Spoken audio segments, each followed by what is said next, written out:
আমি কুমড়ো পাতাটাকে রসুন, কালো জিরে, কাঁচা লঙ্কা, শুকনো লঙ্কা দিয়ে মিক্সচার করে নিয়েছি। দেখেছেন, বেটে নিয়েছি। এরপরে এর মধ্যে আমি চিংড়ি মাছ ভেজে বেটে নেব।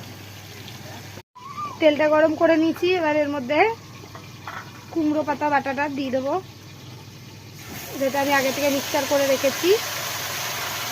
ওর মধ্যে আমি চিংড়ি মাছ বাটাটা দিয়ে দিচ্ছি। এবার এটা জলটা শুকানোর অপেক্ষা করব।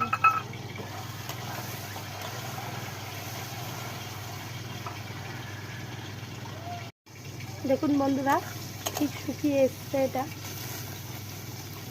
অনেকটাই। আর একটুখানি নাড়বো আমি। এটা রেসিপি আমি প্রথম থেকে আবার বলছি। পাতাগুলোকে ভালো করে ধুয়ে সিদ্ধ করে নিয়েছি জলে।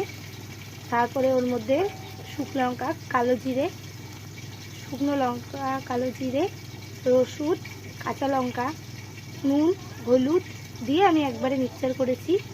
পরে চিংড়ি মাছটা ভেজে নিয়ে আলাদা করে ওটাকে বেটে নিয়েছি তেলে দিয়ে, তেলে নাড়া। খুব সুন্দর রেসিপি, একটু করে খাবেন এবং কমেন্টে জানাবেন কেমন লাগলো। তা হয়েই এসেছে, এখনই নামাবো। অবশ্যই খেয়ে বলবেন কেমন হয়েছে রেসিপিটি।